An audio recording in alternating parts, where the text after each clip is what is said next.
música, para la música.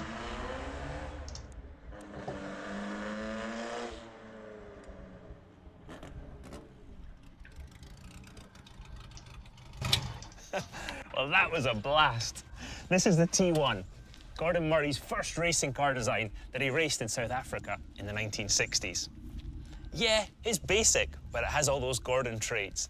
It's lightweight, it's agile, and it is so much fun to drive.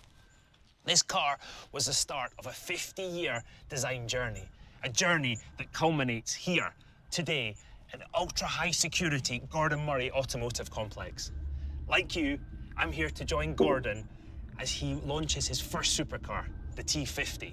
And the time is rapidly approaching, and we'll find out if they actually let me into the skunk works. But first, here's a little reminder of some of Gordon's remarkable design achievements.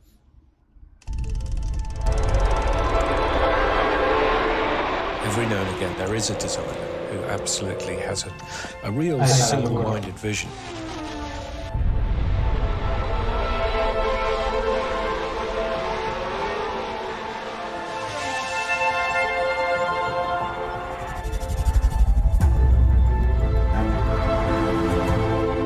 El McLaren F1 que os comentaba antes.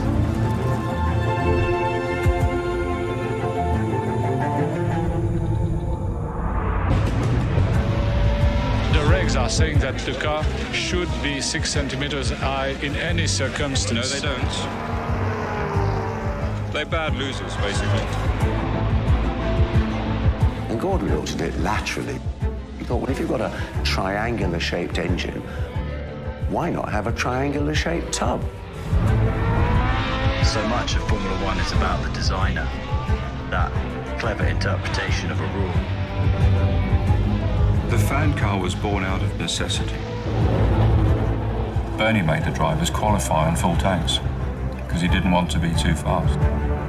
Had a fan on the back of it.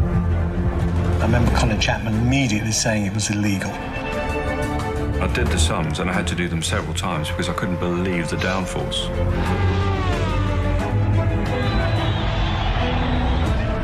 We just turned up at the first race with a car with only a half fuel tank size. We were putting new tyres on halfway through the race, fueling halfway through the race. Just ran away with the races, basically. Probably the most innovative, and by that time celebrity designer within the racing car world. He was the number one, and they were lucky to be driving a car that he designed. We decided we'd take this technology and translate it to a road car. That's something that I'd harbored inside me for a long time. I try and do the ultimate sports car. What you were buying into was the religion of Gordon Murray, of his thinking, of the quality of his thinking, of the originality of his thinking. Remember the first time he ever took me for a ride in it? He said, now, are you holding tight? I said, yeah, come on, get on. All I could say was, me. The thing was unbelievable. Le Mans, we were the first team to win it at first try.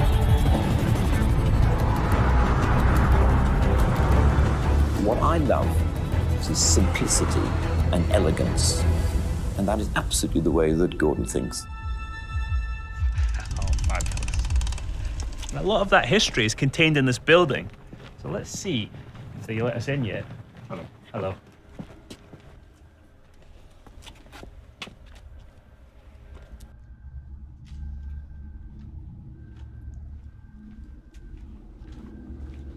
I've been briefed on this. It's a recreation of Gordon's 1960s design office. Got a slide rule, set square, there's even a period correct mug. The T3. Another of Gordon's early racing car designs. The Duckham's Ford, it raced at Le Mans in 1972 with Alan Decadeny behind the wheel. 680 kilograms. Gordon is, and always has been, obsessed with weight reduction. This is another of his 1972 designs, the T4. It weighs a scarcely believable 280 kilograms. I've got motorbikes that weigh more than this car. A lot of you will recognize this, the T21. Better known as the Rocket. Lightweight, again, Spartan, and the most pure driving experience you can have on the road. The Brabham years have been covered as well. The 1975 BT44B, it won the German and Brazilian Grand Prix, is simply stunning. And a lot of you will recognize this. This is GMA control at T-120. Welcome to the heart of the Gordon Murray Automotive complex. Although today, it looks more like the rehearsal space for a rock concert. Bosworth, go. Extract, go.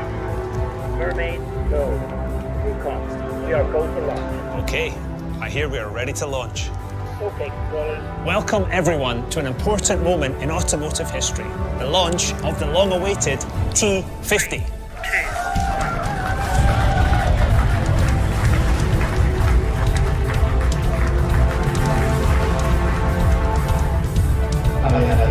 There's no question that the T50 is my ultimate car design.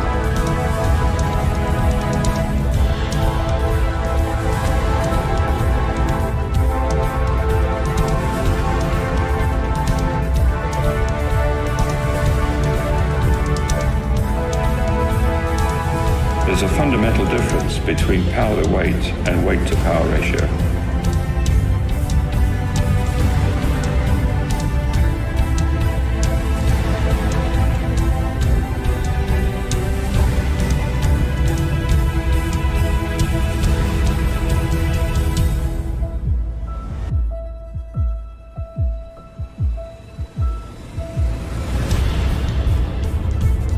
Tiene chasis de los dos este coche.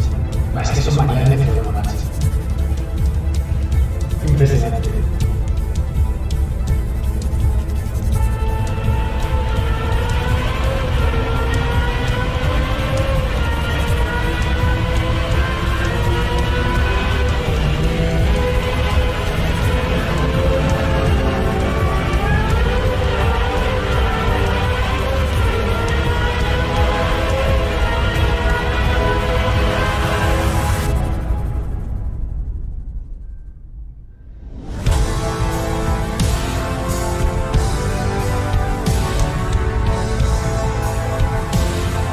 Me acaba de hacer un detalle.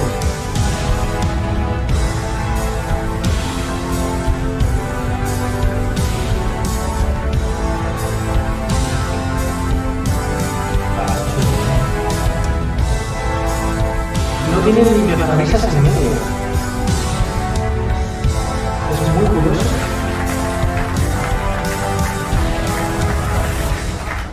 Muy chulo, ¿eh? Well, the wait is finally over, and what a wait it's been, Gordon. This has got to be the most eagerly anticipated supercar launch since the McLaren F1. Yeah, this one I'm 100% happy with. The styling I've always enjoyed just as much as the engineering design. And for me, proportions and actual balance in the shape is what it's all about. You know, I've always loved cars that are clean and pure, and the tools we've got available now to design these things with, this one we've nailed. But the first thing I thought when I saw it was pure. No wings, no little widget, nothing. It's just beauty. It's a pure, beautiful car. Yeah, I think we've got this one absolutely spot on. And it's not just the style, it's the size of the thing. If you think about this has got 3 grown-ups in it, a V12, really good luggage space, and it's the footprint of a Porsche Boxster. And that's important to me as well. So when you're driving it, you can move round and you can play in your own lane. You're not taking up the whole road. Yeah, I don't do big cars. I don't do heavy cars and I don't do big cars. Speaking about weight, 980 kilos all up. What lengths you're famous for your weight saving. What lengths did you go to get this car down to 980 kilos? Well, the only way you can, I mean, we did a little bit of a survey, and the average supercar is over 1,400 kilos these days. And, you know, this was always going to be under 1,000 kilos, come hell or high water. The only way you get there is absolute focus, and not just on the overall design and engineering, but actually every single detail. That's the first element. The second element is you need to be in a company that doesn't have committees and layers of management, because you're never going to get a light, focused car. So those two combined together really give you something like this. I mean, most things as they get older, cars, as you say, we've seen them getting bigger and like, you know, get a bit of a middle-age spread as you go along, but you've almost just, you've just shaved it even closer now, haven't you? It's just, it's more focused than before. Well, don't forget though, I had 20 years in Formula One, and for me, car design is packaging. And boy, 20 years in Formula One, that's a good learning ground. So just shrink wrapping a beautiful shape around the basic elements in the car is something I really love doing. It took my breath away when I saw it. Yeah, good. Let's have a look. Just watch yourself on the turntable. Let's get the guys to move this around, and let's have a look at the business end at the back. I love the badge on the front. Yeah, that's 1,200 years old, that mermaid. Goes back to the old Murray family. And is it the colours of the Murray tartan? Yep, those are the three colours in the tartan. Lovely. I definitely appreciate that. So this is the business end. It's dominated by one component, isn't it? And is this harking back to the old fan car, the old Formula One Brabham fan car? I suppose you could say in looks it is, but really the functionality is completely different. This is much more sophisticated. The fan car was a blunt instrument. It really was. It was a vacuum cleaner. You know, it had skirts around the outside and a great big fan just sucking it to the ground, and that was it. So this is much more sophisticated. So this is much more about control, where they've got massive diffusers. As you can see, yeah, I can see a drive shaft. Yeah, I mean, they really are huge. And normally the air wouldn't follow anything so violent in its shape, if you like. But we remove the dirty air, the boundary layer, and we force the air to follow that diffuser shape. But actually, it's even more than that. There's 6 different functions. And when we don't need downforce, we can dump downforce and drag too. For me, the most funky one is what we call streamline.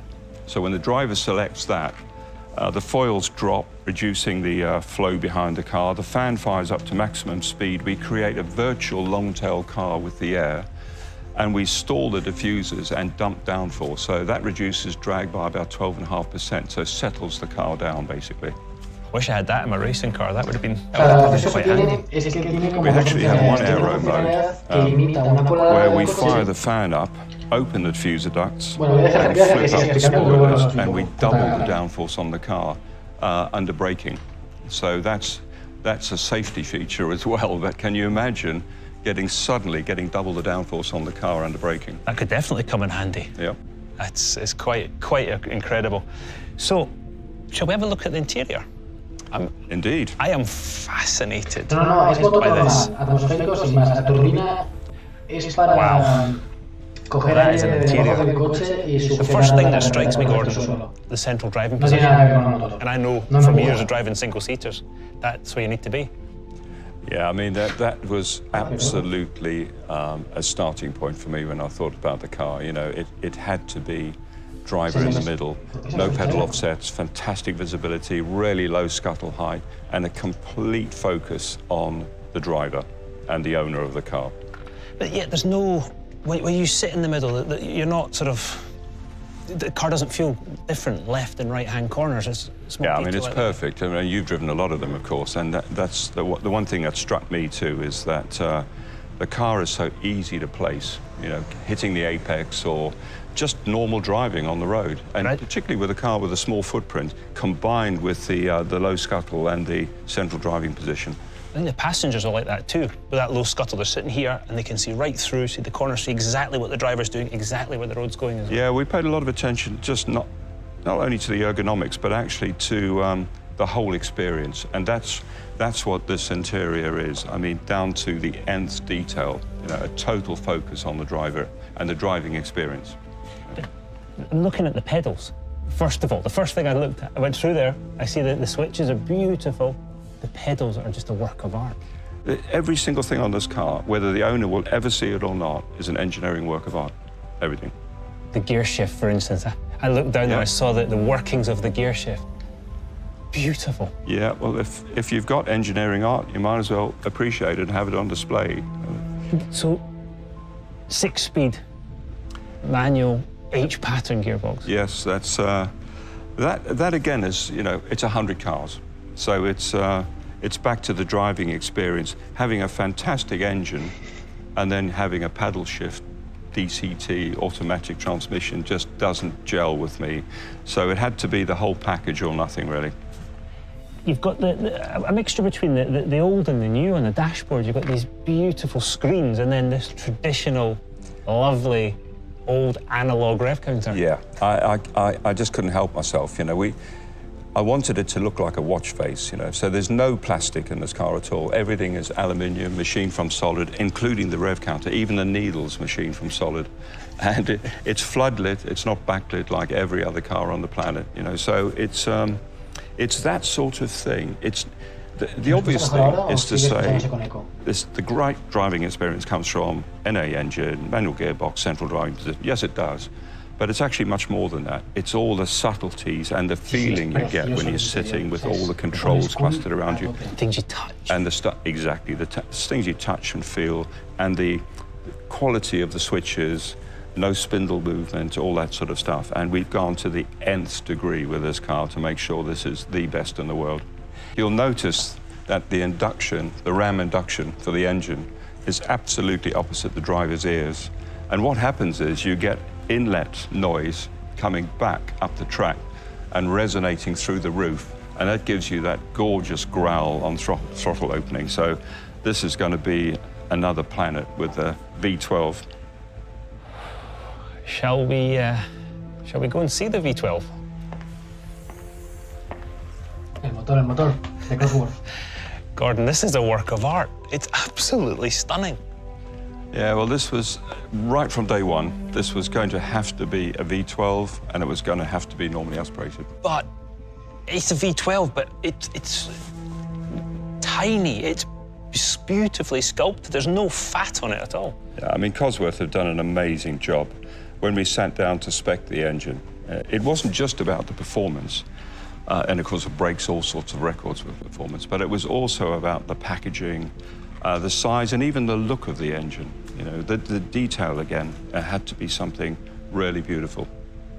And this is a key point. I mean, any engine is a key point of the driving experience. And I presume most of your sort of focus on this has really been to give you that pure driving experience. Yeah, the sort of targets I had for Cosworth were obviously power and revs. This is the world's highest revving road car engine ever at 12,100.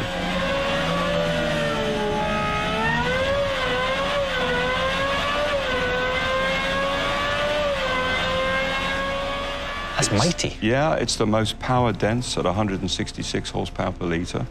And most importantly, it's got the quickest engine response. That is how many revs per second. So this does 28,400 revs per second. So when you stamp your foot on the throttle, it's going to want to snap your neck off, basically. Fantastic.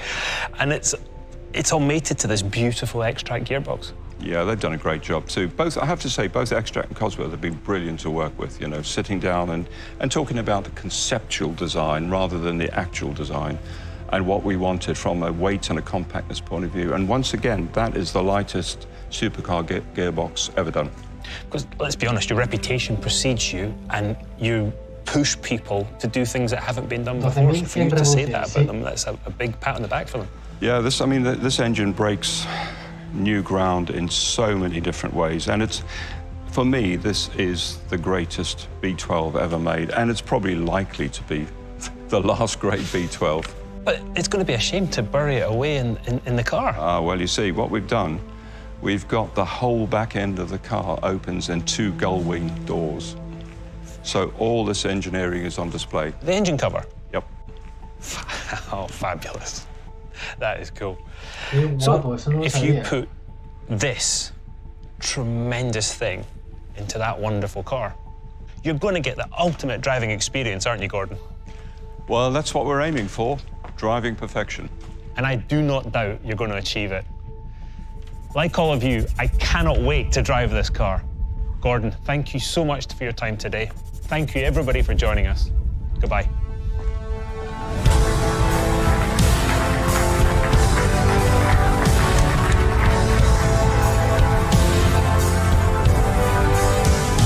¿Qué aguas más raras hace para diseño?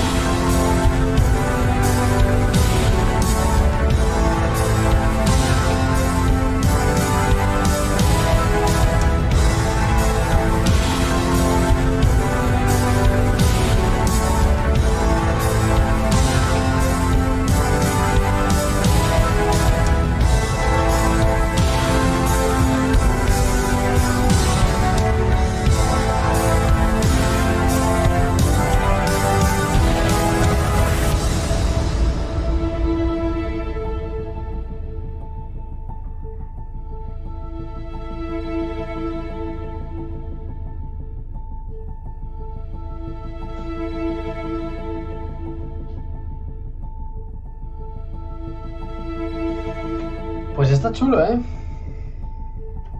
Sí. Lo iba a decir, que parecen muy grandes. Espera, voy a intentar quitarme el eco. No sé si me seguís oyendo el eco.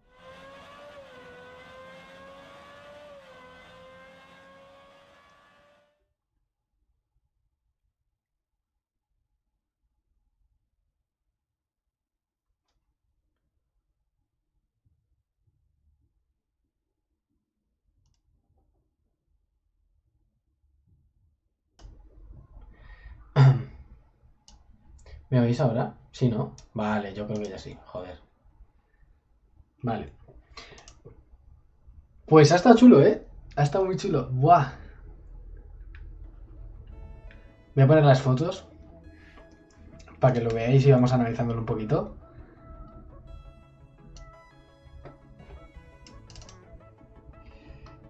Vale, voy a ponerla aquí. Ya, lo del V12... Bueno, voy a ir comentando por partes lo que habéis ido diciendo.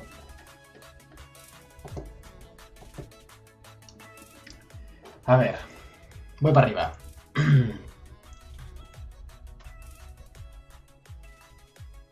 Como para estar parado detrás del semáforo en Jaén en agosto. Sí, sí, sí, no. A ver, realmente no refrigera, o sea que por ahí no va a salir calor, ¿vale? Pero lo que me hará gracia es ver a ver si suelta chinotazos de las carreteras a los coches de detrás, porque eso sí que puede ser un poco interesante. Que te adelante este tío y te lance un chinotazo a través del S. No sé si tendrá algún tipo de filtro o algo. Veremos a ver. Yo espero que sí, que tenga alguna rejillita debajo para parar chinotazos y tal. Y lo dicho, el V12 es que es muy ligerito, muy ligerito.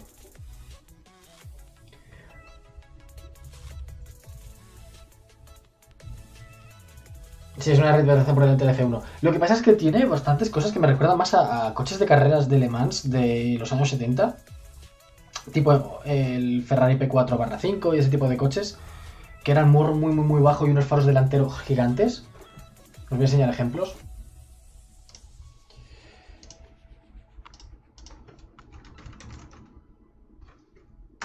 P4. Me recuerda un poco a este estilo de coche.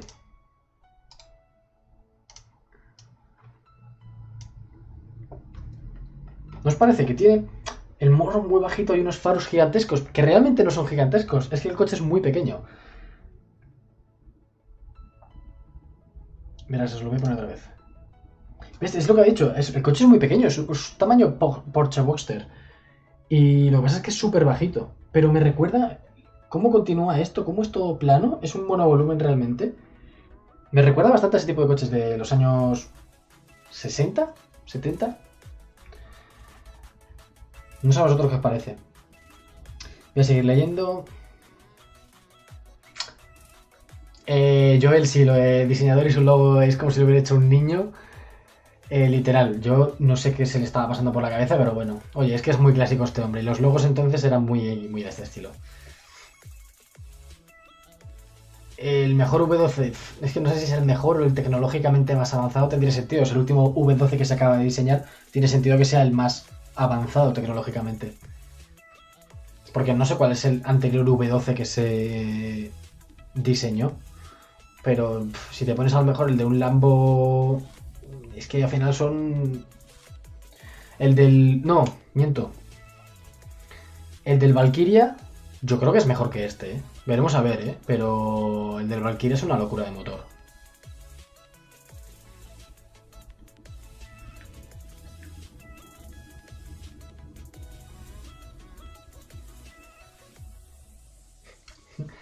Hola, Logan. ¿Por qué no hacerlo con motor turbina? Porque esa tecnología no se implementa en los autos. Sería pesadísimo. Este coche sería pesadísimo. Y no cabrían. No cabrían. El motor turbina tendría que ser muchísimo más grande. El coche sería mucho menos ágil. Tendría el centro de gravedad mucho más arriba. Ten en cuenta que esto simplemente no es el motor. El motor está muy abajo. Esto es simplemente lo que digo. Es un ventilador que succiona aire de abajo. Entonces no hay tanto peso concentrado arriba. Al final lo que quieren es que el coche sea, y además de lo ruidoso que sería ya el coche, que sería un espectáculo. No sería nada práctico. Los hay, ¿eh? Jay Leno tiene un coche que es de turbina, pero se mete en un car meet, digamos, en una reunión de coches, una concentración, y se le escucha venir desde kilómetros. O sea, no es práctico, no es práctico. Yo creo que está muy bien pensado así. Tiene un aire lateral a la Ferrari. Pues sí, fíjate, la tobera esta parte, no sé si lo estáis viendo. Ay, no se ve, un segundo. Que estoy gilipollas, que no se está viendo.